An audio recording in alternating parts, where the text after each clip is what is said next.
গ্রামের মানুষেরা কিন্তু শহরের মানুষের তুলনায় অনেক বেশি অ্যাক্টিভ থাকে এবং তাদের অসুখ বিসুখ থেকে শুরু করে সব কিছুই কম হয় এবং তাদের রোগ প্রতিরোধ ক্ষমতাও কিন্তু আমাদের তুলনায় বেশি। শহরে আমরা যারা থাকি তারা কিন্তু একটুতেই হাঁফিয়ে উঠি বা এত বেশি পরিশ্রম করতে পারি না, আমাদের হাজার ধরনের সমস্যা থাকে। তো তার কিন্তু অনেক কারণও আছে। আজও পর্যন্ত যারা গ্রামে বসবাস করে সেই আদিকাল থেকেই আজও পর্যন্ত তুলনামূলকভাবে শহরের মানুষের তুলনায় তারা ভালো খাবার দাবার খেতে পারে, স্বাস্থ্যকর খাবার দাবার খেতে পারে এবং ফ্রেশ টাটকা খাবার দাবার খেতে পারে। তো এটাই হচ্ছে সবথেকে বড় পার্থক্য।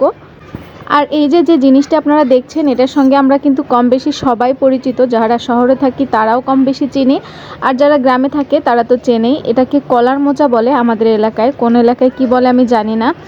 আর এই কলার মোচাটা কিন্তু অনেক বেশি উপকারী একটা জিনিস, এটা স্বাস্থ্যের জন্য অনেক বেশি ভালো।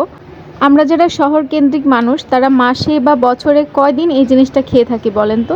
খুব রেয়ারও হয়তো বা খাই, আবার অনেকে কখনোই খান না।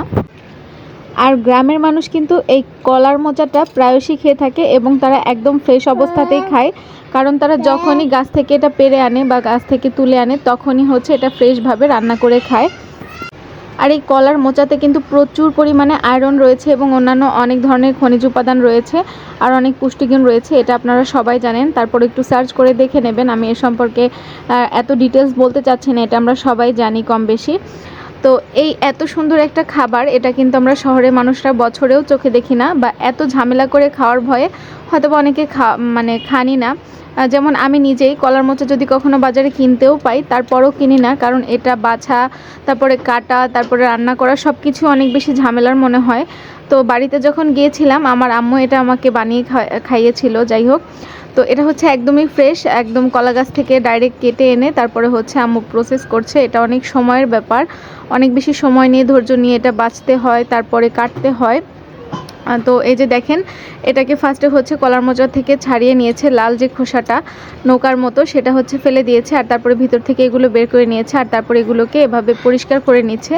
এটা আমি জানি না কি নাম, যে জিনিসগুলো ফেলে দিচ্ছে আপনারা দেখে বুঝে নেবেন।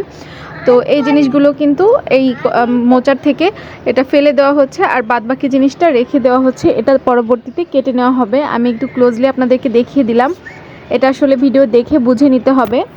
আজকাল আমাদের দেশের প্রায়শই প্রেগনেন্ট মহিলাদের কিন্তু আয়রনের ঘাটতি থাকে, সেই সঙ্গে বাচ্চাদেরও ঘাটতি থাকে, কারণ যেহেতু মায়ের পেটে থাকতেই মায়েরই আয়রনের ঘাটতি থাকে, এজন্য বাচ্চারও দেখা যায় যে আয়রনের ঘাটতিটা হয়ে যায়।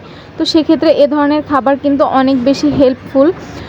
তো এই যে দেখেন, কলার মোচাটা কিন্তু ভালো মতো ছাড়িয়ে সব কিছু একসাথে করে নিয়ে এভাবে হচ্ছে কেটে নিচ্ছে। এটা কাটাও অনেক কষ্টকর, এটা হচ্ছে একটু আঠালো টাইপের থাকে, মানে কষ টাইপের, এজন্য বটি দিয়ে কাটতে গেলে একটু টেনে টেনে ধরে।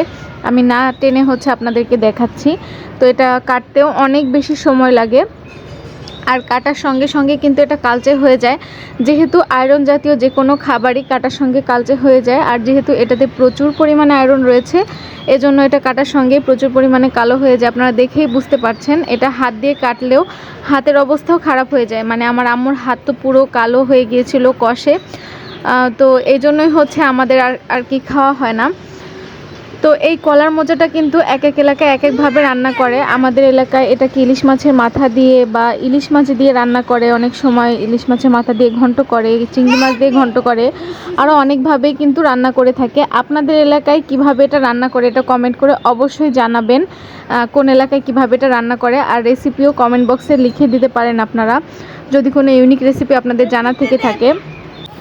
যাই হোক, এটা কাটা এবং রান্না করা দুটোই অনেক কষ্টসাধ্য ব্যাপার। তো হ্যাঁ, আমার আম্মু করে দিচ্ছে আর কি। তো এদিকে হচ্ছে রান্না করতে চলে এসেছে, রাত হয়ে গিয়েছিল, এটা বিকালে পরিষ্কার পরিচ্ছন্ন করে তারপরে কেটে ধুয়ে রেখেছে। আর হচ্ছে সন্ধ্যার পরে আম্মু রান্না করতে এসেছে, এটা একদম মাটির চুলায় রান্না করছে। আর মাটির চুলার রান্নার তো কোনো তুলনাই নেই, যে কোনো রান্না মাটির চুলাতে করলে স্বাদ হচ্ছে 10 গুণ বেড়ে যায়।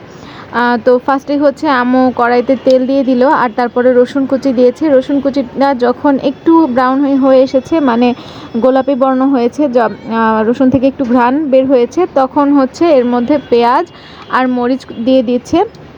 তো পেঁয়াজ মরিচটাও কিন্তু বেশি করে দিয়েছে, আপনারা দেখে বুঝতে পারছেন। আর এখানে হচ্ছে আজকে আম্মু ইলিশ মাছের মাথা বা চিংড়ি মাছ এগুলো কিছুই দিবে না, শুধু এমনি এমনি এটা ভাজি করবে।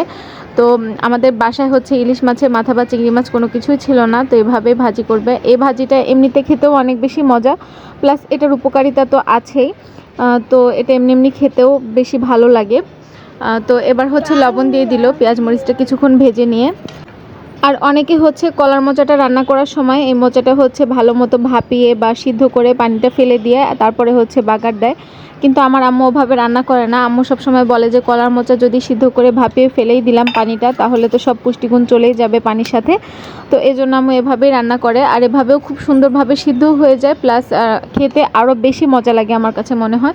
আর আপনারা দেখেন এটা কতটা পরিমাণে কালো হয়ে গেছে, মানে তাহলে বোঝাই যাচ্ছে যে এটাতে কত পরিমাণে আয়রন রয়েছে।